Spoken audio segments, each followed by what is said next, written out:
Welcome to the Victorious Souls podcast with me, your host, Danielle Bernack, that lady on the internet who loves you, connecting you to the love that heals so you can love yourself from survive to thrive. Today, I have Karen Robinson for you sharing her story, but she's a trauma survivor and a trauma recovery expert and has been for 24 years with clinical experience. She served in many professional positions. I didn't want to list them all because there's so many of them. And she's the founder of Heal, Thrive, Dream. She's an author, speaker, coach, and many other things. And she's here to share her story with us today. So welcome to my podcast today, Karen. Thank you for coming on today. Thank you for hosting me. I'm excited. Well, let's start with, tell us a little bit about your childhood, your home life, your school life, whatever. What happened in your early childhood life?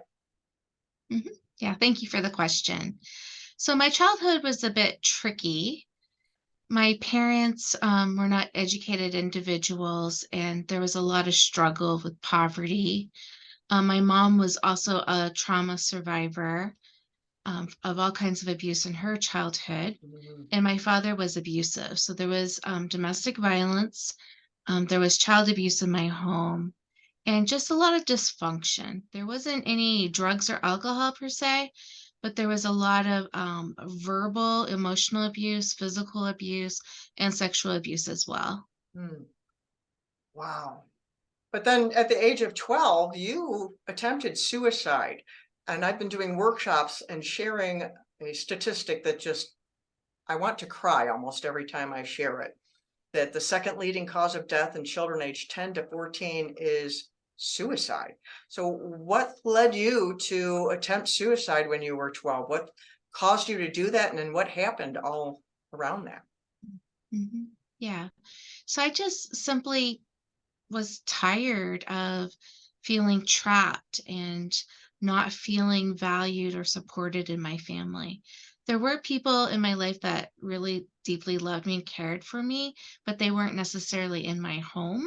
Hmm. My grandparents, my aunt, friends. But in my home, the abuse was so toxic and ongoing. I was just like, I can't do this. And for many, I don't know if it had been years or months, I was hiding things in my room and thought about suicide. Like I would hide razor blades in the back of my shirt, in pockets of shirts I didn't wear very often. I would hide scissors, that kind of thing. But I was always just so like scared of blood. I was like, I don't want to do this and it hurt and nothing happened. So eventually I decided that it would be pills. And since I wasn't on any medication, I took a bottle of no name Tylenol. And my memories are a little bit fuzzy. So some things are crystal clear. Like I remember looking in the mirror and just saying, God, I can't do this anymore. I'm sorry. Tears would come down my face. And I took either one or two handfuls of the medicine. I don't remember exactly the amount. It seemed like a significant amount. And what's interesting about Tylenol, it's actually very lethal. So one of the things I often say is like, is it God that saved me, or is it because we couldn't afford real Tylenol? It was like a no-name brand. Or maybe that was part of God's plan too. Who knows? It only let me have no-name Tylenol. So when I went to bed after taking the medicine, I just asked God, to please take me in my sleep. And of course, I woke up the next morning. Mm. I don't even think I had a sick stomach. It's hard for me to remember. All I remember is feeling angry. Like, Oh. why, God? Why? And I just had this, after asking, I just had this sense of peace. And I just knew that He wanted me, for some purpose. I wasn't sure at Mm. the time what the purpose was, but I knew I had a purpose. I'm like, okay, I won't try again. That's kind of the deal that we made. Wow, that's powerful because it wasn't just, okay, I'll try it again. It was like, I won't try it again. It left Yeah. that peace that God gave you, it left a mark on you that gave you the courage to continue to live. Yeah. And even on the worst days, and honestly, when I think about worst days, they weren't ever as bad as that day. But even on really hard days, the thought might be fleeting, but it's never something I seriously considered again. I've never attempted again. Mm. Wow. So what happened after you did that in your high school years in junior high, 13, 14? What happened after that? Mhm. Yeah, so the emotional abuse continued. At some point, the physical abuse stopped. One time, my father was coming after me, and I just grabbed something. I forgot about this story. I just grabbed something off the wall. It was a calendar, and it had a metal hook that kept it hard at the top, or kept it in place. And that came out of the calendar, and I jabbed him with it, and it cut his forehead. It wasn't super deep, but it sent him a message that I was no longer going to take what he was dishing Mm. out. And he didn't hit me again after that. So that was really positive, that part. But the emotional abuse continued. And then there was neglect in the house. There wasn't food or adequate clothing for the weather. My aunt came to visit, and she was really upset because she looked in the fridge and there was nothing there. There was a pitcher of water. Sometimes we'd have a little bowl of leftover peas or something, but Mm. no real food in the fridge. So she told my mother she was going to talk to our family doctor. I don't think she knew about social services. Mm. And then the doctor met with my mother and said, "Look, you've got to make a change or you're going to lose your children." And so my mom, with my aunt's help, we moved into an apartment in our little town. And for the first time in my life, I was so happy. Like, it was close to school, it was close to the hockey rink, I could go to hockey games, like, I felt like, "Oh, I can do stuff." I didn't feel, like, so trapped. And Mm. even though my mom and I had to share a room, I was really, really happy. Mm. However, my father, wooed her back with lots of false promises, wooed my brother. I could not be wooed. And my mother and my brother declared they were going back, mostly my mother. My brother was really little. And I just said I wasn't going to go back. And my mother kept saying, "Oh, you are." And we had this really big blowout. Mm. And when she left to go visit my father, I packed up my duffel bag, I took my boom box, and that's when I left. That's when I Wow. ran away. Where did you go and how long were you gone? I never went back. Oh, wow. Where did you go? Yeah. I didn't go too far. I went to a phone booth, and I know that's funny to say You're not nowadays. Superman, are you? Maybe. Yeah, I went to a phone booth, which really cracks me up now when I think back, because there was a phone in my apartment. Like, why would I just I wasn't thinking clearly, Oh, well, So I how went to old the were phone you? booth, How old were you? uh, like, maybe almost 13 and a half, maybe, or so. Yeah, you're a child. You're a Mhm. teenager, but your brain's not done. Of course, you're not thinking Right. clearly. Right. And so I called a couple of friends, and one of them said, "My parents don't want to get involved with a runaway." And another friend just apologized and said her family couldn't do it as well. And then I started to get scared. Mm. So I called my aunt who lived, well, because I this was in Canada that this was happening, in New Brunswick. My aunt lived in the States, in Maine, which is across the border. It wasn't that far. So I called her and just told her I ran away and I didn't have any place to go. So she came and picked me up. And from there, the plan was to find a foster family, because my aunt didn't really have space for me. Mm. And so I don't know what happened. Apparently, in my town, there wasn't really foster families. So one plan, I was going to live with my English teacher, my high school English teacher. But then that didn't work out. She changed her mind last minute. And then I was supposed to live with the sisters or the nuns from the Catholic Church. And that was a little bit distressing to me. I felt like, I mean, I didn't understand. I just kind of thought, well, there goes my teenage years. What are the nuns going to let me do? They're not going to let me go on dates or go to parties. Like, what kind of teenage life is this going to be? Sorry, God. And so my aunt, she says, "You're just going to stay here. We're going to make space for you." So I stayed with my aunt and uncle through high school, and really excelled at school, got a full scholarship. and Wow. on it goes. Wow. So what are some of the ways that that trauma affected you personally? This was situationally, you ran away, but it had to leave a mark in Mhm, you emotionally, mentally.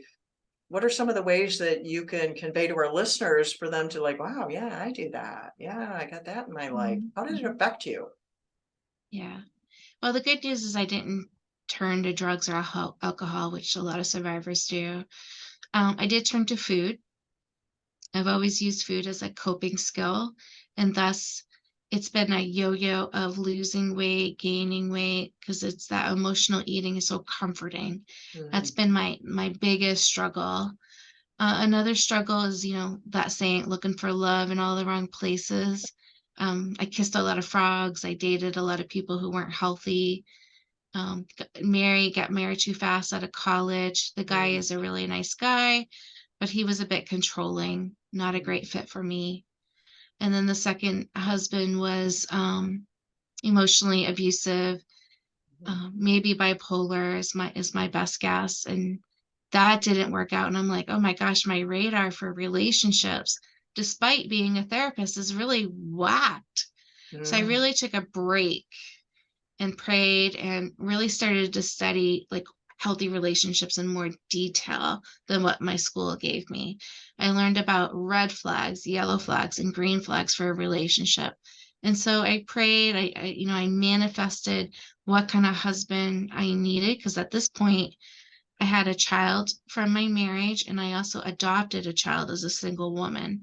So I Wow. really needed a man that was stable, that was faithful, that was going to be loyal, and wanted to provide because it was very hard being single, raising two little girls.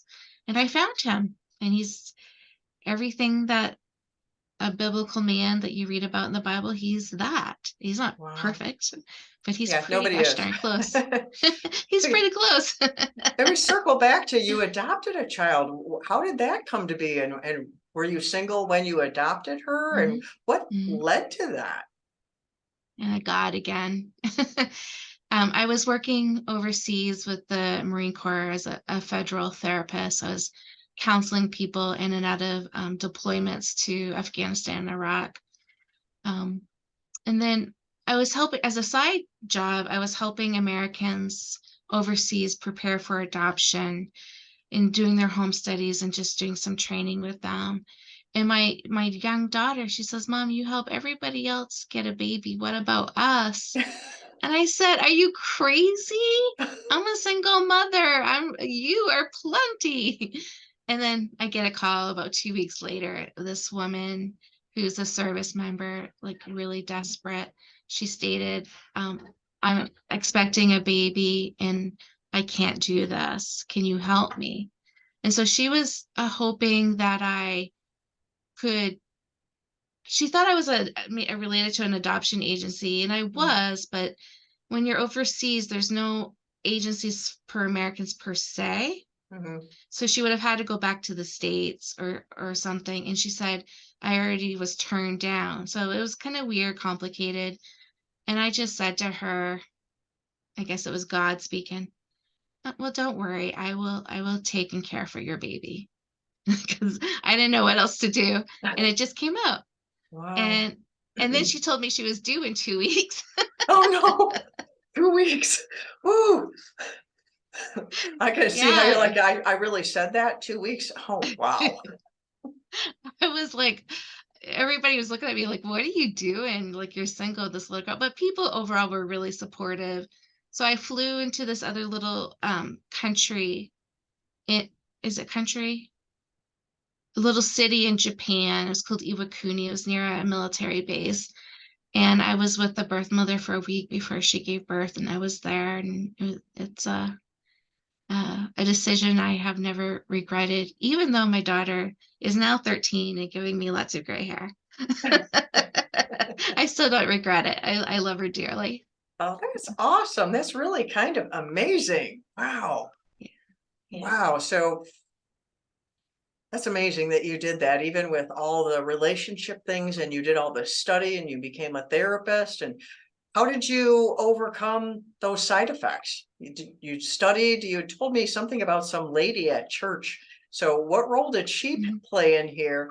Plus, you had told me about things called God moments. Share a little bit of those two things with us. mhm. The woman that really stands out, I mean, there was a lot of people along my path that reached out and were helpful, but when I ran away, there's this woman from church. Oh, I should say that in my childhood, I had two grandmothers that were pretty religious. One was Catholic and one was Pentecostal. And so they used to tug on me on their beliefs and kind of like judging the other person's beliefs. So Mm, I just called myself a Christian, called it a day. But one of my best friends was attending Catholic church at the time, the Mass, and she knew this woman named Van who really wanted to work with me. And she just helped me study the Bible. Like in the Catholic religion, there's sacraments that you study for and achieve. Like you learn um, the commandments, you learn how to pray, that you learn about the Eucharist and the importance of the Holy Spirit. So she helped me a lot with that. She gave me my first Bible, mm. and in it she had inscribed, Jesus loves you and so do I. It was Aw. just a beautiful gift, and she helped me a lot. Yeah, so that, I mean, to me, that's a God moment. Other God moments are, things like one of my clients, who was a Marine. He had a really difficult childhood and then had difficulties in combat. He's a survivor of all kinds of trauma. Mm, And he had such anger issues. Like my goal in therapy, honestly, was to keep him out of jail. Like he would pull a gun on people in his anger. He would mm, um, jump across a desk to grab somebody at work out of anger, would lose jobs. Like, and he was so smart. And he was very religious, very spiritual, which was a mixed match, right? Kind of. We see examples of that in the Bible too. But yeah, well, anyway, this when that guy, anger gets stuck in the trauma in your brain and you're just stuck in yeah, that fight mode, it's like on. It's like the switch is on all the time. yeah, that's absolutely right. And so I tell people, and it's not an exaggeration, my biggest goal with him is to keep him out of jail, to help him release his trauma, his triggers. We just did a lot of work together. And a God moment was, he had signed up for seminary. And not only did he graduate, he went on to get his PhD. And during our last session together, I felt the Holy Spirit through my whole body. And one of the things he said to me was, he goes, I lost my anger. I learned how to see Jesus in others. Like I really learned what that means to see Wow. Jesus in others. So you can't hate and hurt people when you see Jesus in others. And it was just Wow. a beautiful, beautiful moment. Yeah. Wow. Yeah, that is. That is. So tell us about what you do now. You do so many different things. I'd mentioned you'd held all these different positions. We could probably be here for a couple of hours if we talked about everything. But what is it that you're doing to help people now? You have Heal, Thrive, Dream, and tell us about all of your things that you have to help people now. Yeah, sure. The thing I'm most proud about, the project I have that I'm the most proud of about, the tripping on my words here. My favorite See, thing I'm she's normal, doing. listener. See, she's normal like me. We don't edit this out. And see that this isn't perfect. We're not perfect. You're not perfect. So you can listen to us and know that it's okay. It's okay to not be perfect. Yes, I am so far from perfect. Like if you need a perfect coach or therapist, I am so not it. My clients know from the get-go. I'm still working on myself in many ways. So now I forgot the question. I'm sorry. Oh, what are you doing now? You're talking about Oh, the thing you were proudest about of yourself. yeah. Yeah, after the third child, because I did have one more child when I married my husband, a little boy. Okay, so the project I'm working on the most proud of right now is it's a virtual group community. It's like a membership for trauma survivors, Mhm. and it's very different than most things out there. It's an accountability and support group. So how that works is we're not taking accountability for the trauma that happened to us. We're taking accountability for our healing. Mhm. So each time we get together, we're setting goals on how to heal our childhood, even a baby step. We're taking a step on how to improve the relationships that we're in. It could be a partner, a child, another family member, coworker, friend, etc. Right. And the third area is we work on a dream for the future. Like what purpose do you want to work on? How can you serve your community? What do you want different in your career? What do you want to study? So those buckets really help move the needle baby steps at a time. Yeah. So the first part of my group membership, I do coaching. I teach on a different theme. And then the second part is a support group where people can talk and support each other on whatever issues they're facing. I love it. I have about 20 women in there now, but my goal is to grow it to be a really healthy number so we can all support each other more. Wow. Does it hard to have the discussion and support with so many? Or no, is that just a way it flourishes? 25 seems like it would be Yeah. difficult for everyone to get a chance to talk. How does it work? Right. Well, there's a couple different meetings each month. So some people they're not everybody comes, not Mm, everybody can make it, that kind of thing. right. Um, and so it's a hodgepodge of people, and then they can watch the coaching replay because I don't record the support group part. Mhm. But it's never felt there's things I do to make it manageable, like do what's called popcorn, where I will pose a question and we'll popcorn style it. Like I start with, "Hello, my name is Karen, and I'm a survivor of," and then I just call on people, and they can pass if they don't want to share at that moment, like if they're new. Mhm. And then after that, if I have something to ask or talk about, I bring it up, and then it could be popcorn again. And then if there's time at the end, if someone has a burning issue they want to talk about and get support, they bring it up, and then the members on their own will give feedback if they want to, suggestions. Wow. And it's really powerful. The last meeting, a woman brought up her sister cut her off. Her sister was drinking and had her son in the car and my client. And so when the client didn't know she had been drinking until she started driving erratically, and she said, "Please pull over. I'm worried about the safety of my son and I."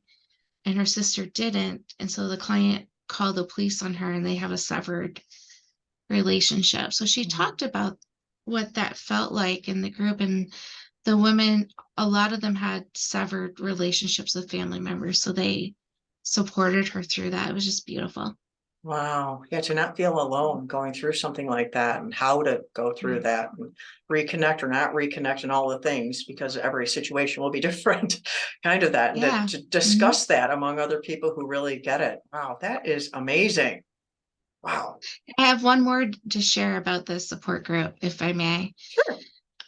What the support group before that, when women said, "I'm struggling with my self-worth. Like I know logically I'm good enough, but deep inside I'm not connected to it. I keep screwing up."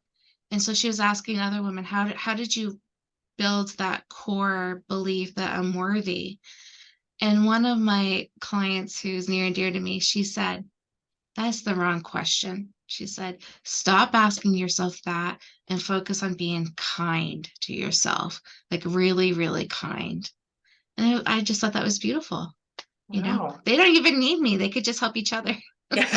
Oh, they need a moderator and they wouldn't be there if you hadn't started it, right? Yeah, it's been really wonderful to Wow. see their growth. Yeah. And you said you have books. What kind of books do you have? Mhm. So I have journals and workbooks on Amazon that continue to grow. The books I have, I've contributed as a contributing author. I have not published my own, Mm, what is it called? Memoir yet. I'm working on it.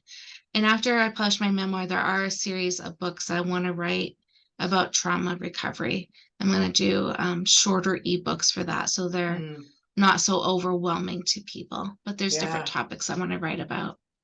So more Awesome. to come on that. Wonderful. So when can we expect this memoir to come out? Do you have any target date? or Yeah, not yet? yeah, I've changed it a couple times. I have a little bit of a block on it, a little. So I'm going to say a rough draft by at least by the end of the year, but it could be sooner. It just forcing myself to be consistent with my time is what I need to do. You know. Yeah, gotcha. I'm just trying to coax you there here. We're telling people about this. So I was like, oh, they know, Mhm. they know. So is there anything that you want to make sure that our listeners need to hear before we tie this up here? Yeah, I think if you're listening and you're a survivor, the biggest thing that helps, and it's very biblical, you'll find it all through the Bible, is hope. When you truly have hope and faith in a higher power and in yourself, that's when change can really happen. And so, one of the things I've developed is what's called the Hope Tool. And it's a little exercise that each letter of hope stands for something different. And it's journaling prompts that you can work through, figure out what your passion is, your purpose, and some other hopeful guidance. And so that's a free gift I have for people. And people can get that at healthrivedream.com/get-hope. So you're welcome to that. Thank And you. I will have the link to that in the show notes. So, and you just jumped ahead of how can people connect? And there we have your website. Are you on any other place you want people to connect with you? Yeah, sure. My website is great. It's healthrivedream.com, and my calendar is there if anyone needs it or would like a consult. My podcast and YouTube are other places to find me. It's the Heal Thrive Dream podcast. And yeah, I'm all over social media, Heal Thrive Dream. Wonderful. Well, thank you for sharing your story with us today, Karen. Thank you for the hope and the encouragement and the vision. I see vision. I mean, you adopted a daughter in there and yielding to those promptings of the Holy Spirit to do that and to help that man stay out of jail. And then he can see Jesus in people. So thank you for what you do. And thank you for sharing your story today. Thank you so much for having me. Listeners, look up Karen, get her free hope tool. I will have the link in the show notes for you. And so until next time, I love you.